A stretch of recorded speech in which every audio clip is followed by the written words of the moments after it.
School में जब master जी गणित पढ़ाते थे तब एक बात का जिक्र बार बार करते थे कि मान लो अगर ऐसा हो, मान लो अगर इतने नंबर हो।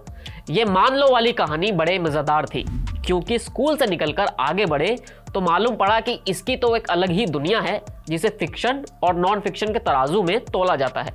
अब किताबी दुनिया में तो ये फिक्शन नॉन फिक्शन जैसी बातें चल जाती हैं, लेकिन क्या क्रिकेट में ऐसा होता है? वो भी आईपीएल में क्या इस तरह की चीजें हो सकती हैं? आप सोच में पढ़ सकते हैं, लेकिन खेल तो ऐसा ही हुआ है। हेलो नमस्ते, क्रिकेट की कहानियों में आज बात साल 2009 के आईपीएल की होगी, जब एक स्कैम हुआ जिसे फेक प्लेयर कहा गया, यानी एक फर्जी आईपीएल प्लेयर की कहानी जो कभी था ही नहीं।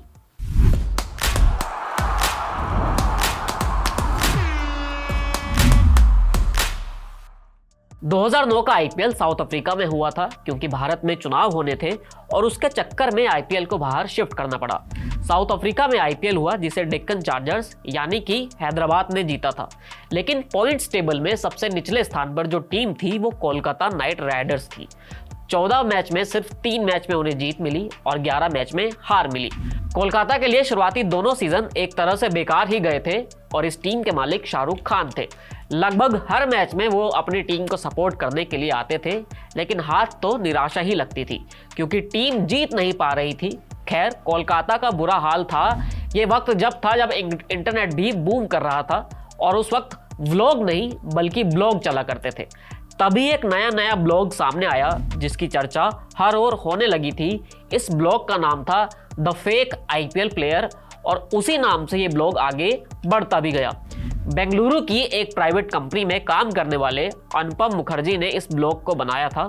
वो कुछ नहीं करते थे, बस अपने मन में जो आया करता था उसे लिख दिया करते थे। उनका एक दोस्त था जो वकील था। दोनों के बीच इस बारे में बात हुई और वकील दोस्त ने बताया कि किसी असली प्लेयर का नाम मत लेना, जो भी करना किसी नकली नाम से करना। तो अनुपम ने कुछ फर्जी नाम बताए और आपस में बातचीत शुरू कर दी। इस तरह से ये कहानी शुरू हुई। क्योंकि आईपीएल तो अफ्रीका में हो रहा था, अनुपम बेंगलुरु में थे, तब वो गूगल की मदद से कुछ इंफॉर्मेशन ले लिया करते थे। मान लीजिए कि डरबन में मैच हो रहा है तो अनुपम ने वहां के बारे में कुछ जानकारी निकाली और लिख दी फिर अपनी एक कहानी कि एक बार में सारी टीम गई, वहां पर सब लोग बियर पी रहे थे, डांस देख रहे थे, इसने ये किया और उसने वो किया, हमने ये किया, यहाँ पर लड़ाई हो गई वगैरह वगैरह। अब हर दूसरे दिन इस तरह का एक ब्लॉग आने लगा और ये धीरे धीरे काफी पॉपुलर भी होने लगा। एक तरह से उस वक्त ये आईपीएल के बड़े स्कैम में से एक गिना जाता था। ऐसे ही अपने एक ब्लॉग में अनुपम ने लिखा कि अगले मैच में तो ये वाला लड़का खेलेगा, हम सब इसके लिए तैयार हैं। और कमाल ये हुआ कि कोलकाता की टीम में वही प्लेयर खेला जो उस ब्लॉग की वजह से उसमें उसका नाम आया था और इसी ब्लॉग के लिंक को क्रिक इन्फो ने अपनी एक स्टोरी में लगा दिया, जिसकी वजह से इस ब्लॉग पर हजारों लोग आने लगे। ये पूरी कहानी अनुपम ने खुद ही अपने एक लेक्चर में बताई है। ये तो फर्जी ब्लॉग बनाने की कहानी हुई, लेकिन इसका मजेदार पार्ट ये है कि टीम पर इसका असर हुआ क्या। जैसा कि हमने आपको बताया कि कोलकाता का उस सीजन में बुरा हाल था, टीम पॉइंट टेबल पे सबसे नीचे थी। तो जब कोई टीम इतनी बुरी तरह से हार रही हो तो अलग अलग बातें सामने आती हैं। कोलकाता के साथ भी ऐसा ही हुआ। कोलकाता ने आकाश चोपड़ा और संजय बांगड़ को 4-4 मैच के बाद ही भारत वापस भेज दिया। जब आकाश चोपड़ा वापस आए तभी ये ब्लॉग वाला हिसाब किताब भी चल रहा था। अब लोगों को ये लगा कि आकाश चोपड़ा ही ये ब्लॉग लिखते हैं क्योंकि उन्हें लिखने की आदत थी, किताबें वगैरह छप चुकी थी और वो अखबारों में भी लिखा करते थे। तब अखबारों में ये खबर भी छप गई कि क्या आकाश चोपड़ा ही आईपीएल के फेक प्लेयर हैं।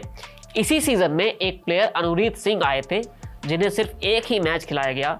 एक मैच के बाद वो बाहर हुए तो लोगों को लगा कि अनुरीत सिंह ही फर्जी ब्लॉग लिख रहे हैं क्योंकि वो टीम से नाराज थे और उन्हें लगातार प्लेइंग 11 में खिलाया नहीं जा रहा था।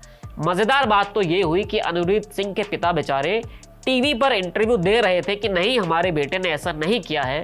दूसरी ओर शाहरुख खान को भी गुस्सा आ गया क्योंकि सबसे ज्यादा ब्लॉग तो उनकी टीम के बारे में ही लिखा जा रहा था और वो परेशान भी क्यों ना होते।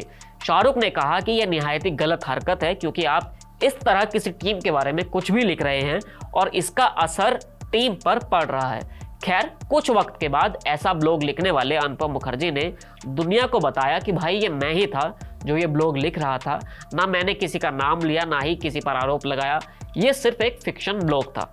इससे भी आगे की कहानी तो ये है कि अनुपम मुखर्जी ने बाद में जाकर इस पर एक किताब भी लिख डाली जो सुपरहिट रही थी।